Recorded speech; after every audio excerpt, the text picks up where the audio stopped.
নমস্কার বন্ধুরা, ভালোবাসা রান্নাঘরে সবাইকে স্বাগত জানাই। আজ আমি দই পটলের একটি রেসিপি বানাবো।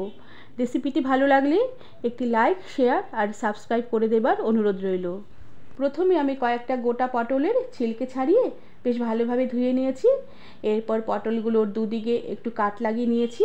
এতে পটলগুলো যখন রান্না করব তখন পটলগুলো ভেতরে নুন আর মশলা ঢুকবে, খেতে বেশ ভালো লাগবে। এবার আমি গোটা পটলগুলোর মধ্যে সামান্য একটু নুন আর সামান্য একটু হলুদ গুঁড়ো দিয়ে কিছুক্ষণ মাখিয়ে রেখে দেব। আর এরপরে পটলগুলোকে আমি ভেজে নেব। এবার গ্যাসে একটি কড়া বসিয়ে কড়াতে পরিমাণ মতন তেল দিয়ে দিলাম। আর তেল বেশ ভালোভাবে গরম করে নিয়ে আমি নুন হলুদ মাখানো পটলগুলোকে তেলে ছেড়ে দিলাম। এবার পটলগুলোকে আমি কিছুক্ষণ নেড়েচেড়ে ভেজে নেব, যতক্ষণ না পটলগুলো একটু নরম হয়ে আসে আর হালকা কালার চেঞ্জ হয়ে আসে।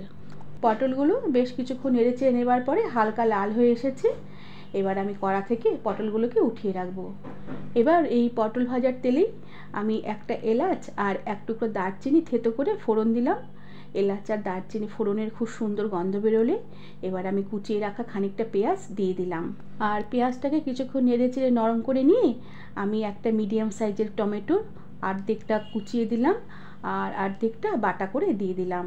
এবার সামান্য একটু জল দিয়ে দিলাম আর তার সাথে আমি চামচে করে হাফ চামচেরও কম কাশ্মীরি লঙ্কার গুঁড়ো আর দুটো বাটা কাঁচা লঙ্কা দিলাম।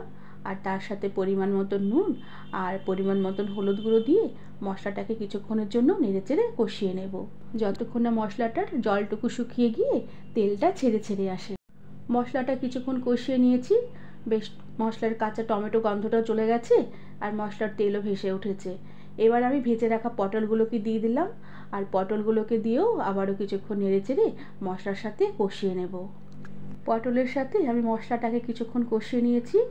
এবার আমি পটলে একটি ছোটো বাটির হাফ বাটি দই দিয়ে দিলাম আর তার সাথে ওই বাটিরই হাফ বাটি জল দিয়ে দিলাম।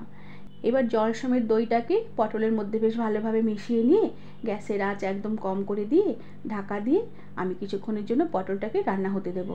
কিছুক্ষণ পরে ঢাকনা খুলে দিলাম। পটল বেশ ভালোভাবে মজে এসেছে আর বেশ মশলা থেকেও বেশ তেল ছেড়ে এসেছে। এবার আমি হাফ বাটিরও কম পোস্ত বাটা দিয়ে দিলাম। এখানে কাজু বাটাও দেওয়া যেতে পারে, তবে গরমের জন্য আমি কাজু বাটাটা অ্যাভয়েড করলাম।